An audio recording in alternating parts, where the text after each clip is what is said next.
What's up, y'all? This is Mike. Hold on, my AirPods in, huh? What's up, y'all? Welcome back to the channel. If you don't know me yet, my name is Mike Miller. I'm a filmmaker, I'm a fitness coach, I am a storyteller, and I'm a YouTuber, right? And in this video, I want to talk to you about how overthinking really destroyed any hope I had of taking action. So for years, my biggest enemy wasn't anybody else or anything necessarily, but it was my own thoughts. And so in this video, I want to talk to you about my whole process on overcoming this affliction called overthinking. So we're going to start with my story, where this really began, and then we're going to work backwards to the present day. This is an unscripted talk, so I don't have a plan. I just have a theme, and we're going to attack it starting right now. So overthinking, this really began for me in the 8th grade. I went to a summer camp, and I was essentially plopped there. And I was alone, I was isolated, and in this book I have called Iron John, I'm just getting started with it actually. The author talks about how he uses the story of Iron John. In the story is a golden ball that this child loses. And the golden ball represents innocence, okay? Now, it was in this summer camp when I was a kid that I first lost this golden ball. And I was alone and I was isolated and I was like, how the hell did I get here? Looking back in hindsight, it was almost a rite of passage of sorts on having to, I was literally, it was like a scout camp. So I was off in the woods with a bunch of other kids. And the thing is the way this worked was a leadership camp. And we would be in this group, and our leader was an older boy. So he was like, I was 12, so he was maybe like 15. And he'd occasionally come visit us. But we were in charge of getting up at like 5 or 6 a.m., walking down a mile or two to the mess hall, getting the food, bringing it back, and the whole day we spent on our own. We did our own thing. And looking back, it was kind of cool. But in the moment, I felt really abandoned and isolated. And I've had to work through this, and I have over the years, but it was pretty traumatizing in a way. And that's really what was the impetus for the overthinking. How did I get here? What's going on? How's this? It was like for the first time I was actually conscious because I was thrown into this really stressful environment.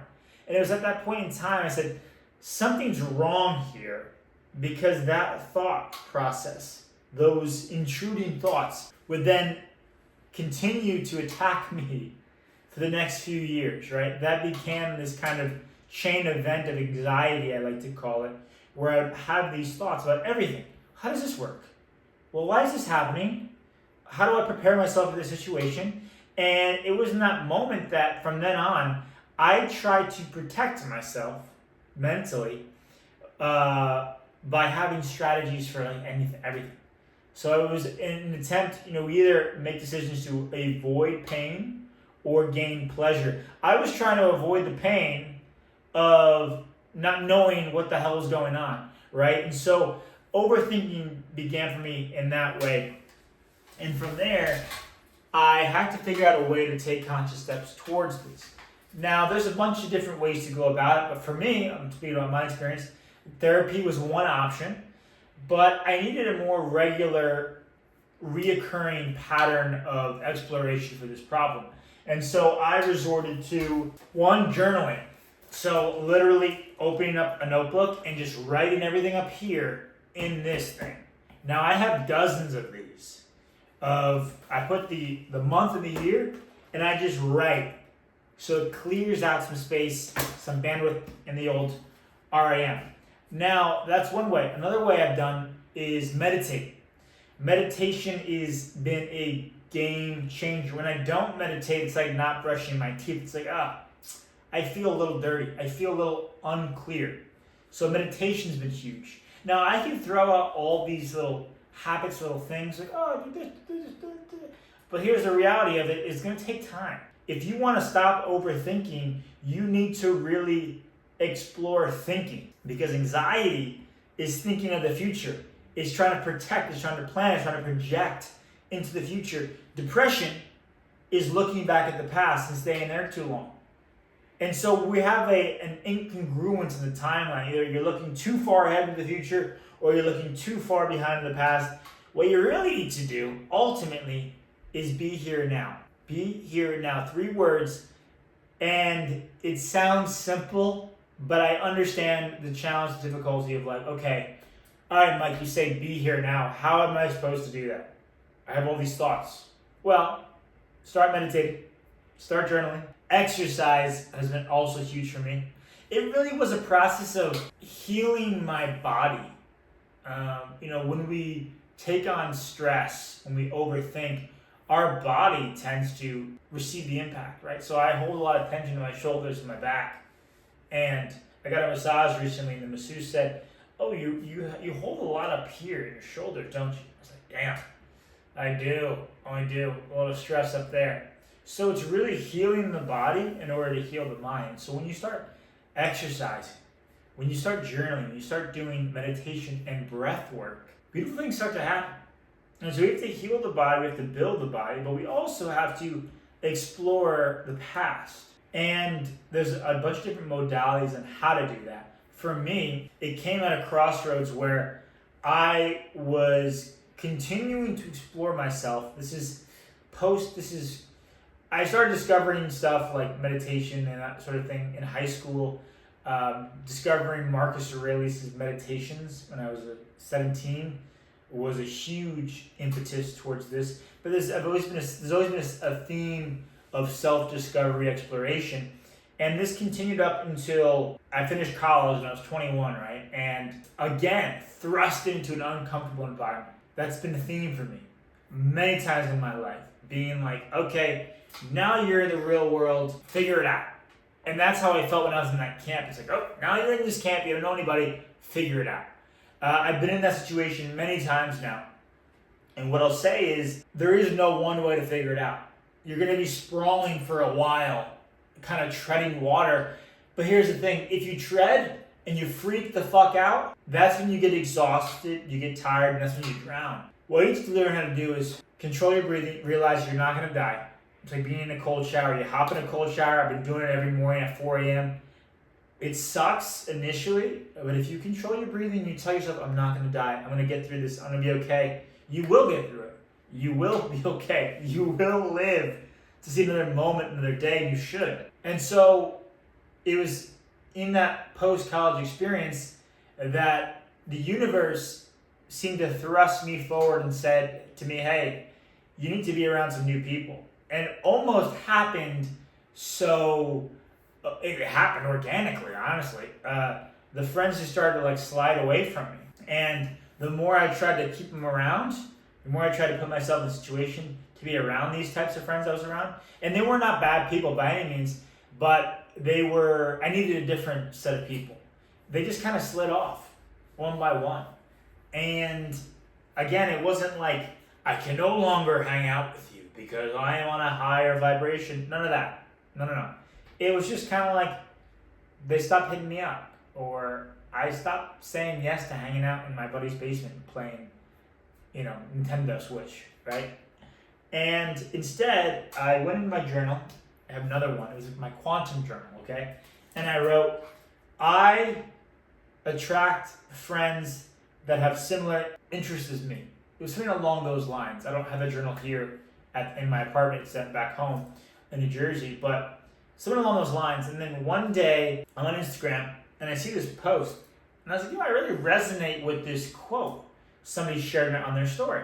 So I go to the guy who made the post, and I'm like, oh, I see this guy every day at the gym. And so the next time that guy came into the gym, I was working at the front desk at the time, I opened up a conversation with him. I started talking to him. Turns out he was a men's coach. He is a men's coach. His name's Boyd. Really awesome guy. And we started talking. And then one thing led to another, and I joined a men's group. And I can make a whole video on that, on all those experiences. And that, I guess at that point, I was probably 22 or 23, maybe 23. That, for the last 6-7 years, has been my trajectory, going through various groups and retreats.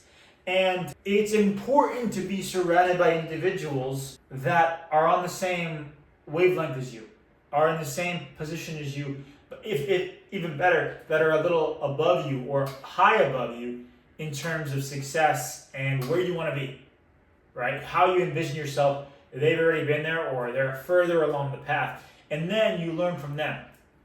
And okay, you might be thinking, how does this relate to overthinking?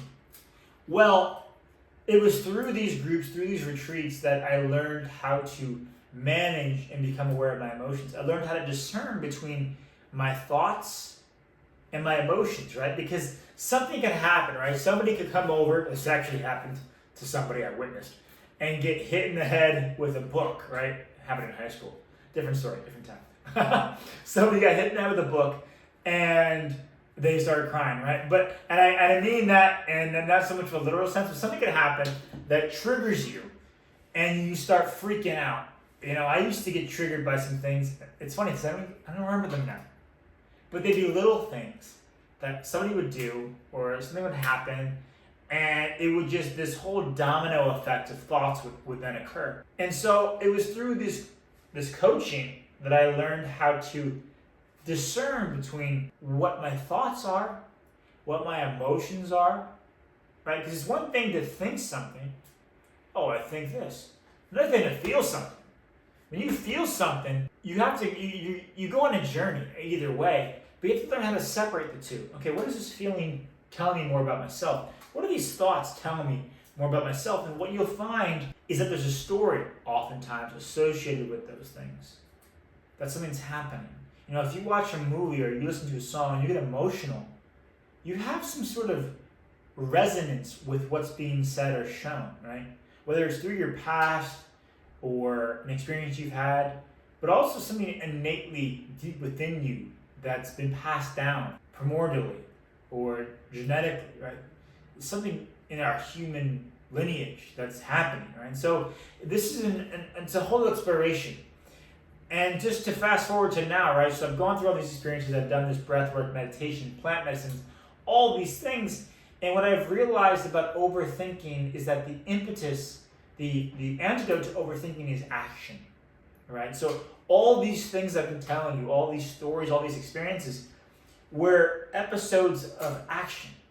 Like, okay, I'm overthinking, what do? Well, let me start meditating. Okay, I'm meditating. This is helping. Oh, just a little bit. What do we do now? Well, I need to be around new people. Okay, how do we do that? I don't know. Let me just put it out there. This is what I want. And then somebody comes along, or you go into a new situation, you meet new people, right? And what you find about overthinking in action is where you feel the most resistance. Stephen Pressfield talks about this in The Art of War. The War of Art. The War of Art, yes.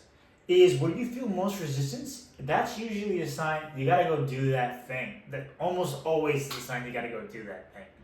And so you gotta go do that thing, right?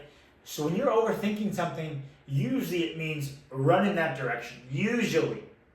Now you don't want to put yourself in any danger or any harm, but it's like if I'm overthinking asking out a girl, which I've done countless times in the past, right? Well, the antidote is to go ask the girl. You know, there's a situation I'm thinking about right now where I was overthinking asking out this one girl in particular I'm thinking of. And I sat on it for months, right? And eventually, build. I went over and asked her, this particular girl. She said no. And looking back, I had so much sunk cost. I had months building up to this moment for her to say no. Had I just asked her initially, this would have saved me so much mental energy and mental time. But also, it wasn't nearly as bad as I thought it would be. Her rejection of me was actually really respectful and polite. And so while there wasn't a congruence there, I realized it wasn't nearly as bad as I thought. So the thing you're overthinking might not be as bad as you think it is. But the only way you're going to find out is if you take action. And so now, right, when I've been getting up at 4 a.m. and I've been doing push-ups and then doing cold showers, and I don't know how long I'll do this for, but I've been doing it, and every time there's resistance. There is, man, I really would like to sleep a little longer. Man, it's LA, it's winter, it should be warm, but it's not. I kind of want to go back to my bed. This cold showers, it's cold. Right? I don't want to do this. And then I do it anyway, and you know what? I feel a little bit better. So there is not really just one thing you can do to solve overthinking. There's not like, okay, well, you do this strategy, then you do this strategy. No. The real solution to overthinking is to realize that you are not your thoughts. Thoughts are like clouds in the sky. And when you become an observer, a witness to your thoughts, instead of being so invested to your thoughts, right? Like, if I say that this shirt is me, this is part of me, right? I'm very attached to it. But if I say, oh no, this is just a shirt, that's all it is, and I can take it off whenever I want because I can, then it's separate from me. It's something I'm choosing to attach myself to for a certain period of time. Your thoughts are like clouds in the sky. And I kind of want you to imagine that, right? Like, this is a thing I learned from meditation. When you have all these thoughts, what if, just for a moment, you sat back and just watched the thoughts go by? Just watch them. Don't try to stop them. Let them run. If they're going by slow, let them go by slow. If they're going by fast, you have all these thoughts, let them go by fast. I drank an energy drink. It was unwise because I've already had caffeine today. But all of a sudden, I have all these thoughts, all these neurons. Quick side note, caffeine does not help with anxiety and overthinking. It actually exacerbates the issue. But I have all these thoughts, boom, boom, boom, all these neurons going off. Well, I'm on the roller coaster now, baby. I just gotta let it ride. I gotta just ride and just watch what's happening. Eventually, over time, the thoughts themselves will run out of energy. If you watch them, just watch them. They'll run out of energy. And you're like, oh, okay, well, it's done now. And so you need to look at overthinking and any real challenge you have, right, as like just part of the journey. A companion on the journey. Oh, hello, the overthinking version of myself. How are you? You'll be walking with me on this path of the journey for I don't know how long. But eventually there'll be a fork in the road and you're going to go that way and I'm going to go this way. But for now, we're together. And as we walk further down the path, we might divert and then you might come back. We might mingle once again. It's learning how to dance. It's the concept of wu wei, non-action. Not forcing. No more thoughts. No. Instead of rowing and pushing, let's learn how to sail. I hope this video has been helpful. I hope this unscripted talk has been valuable. I don't know. But if you enjoyed this video, if you enjoy my content, there's a lot more where that came from. There's a lot more coming on the way. Hit that subscribe button. Hit the like button. And what I'd really appreciate, if you really do resonate, is leave me a comment. Because it's the comments that show me like, oh, there's someone on the other side of this screen, of this camera that I'm talking into. And I'd love to have a discussion and perhaps help you along your journey in some way, shape, or form. With that, I bid you adieu. Adios.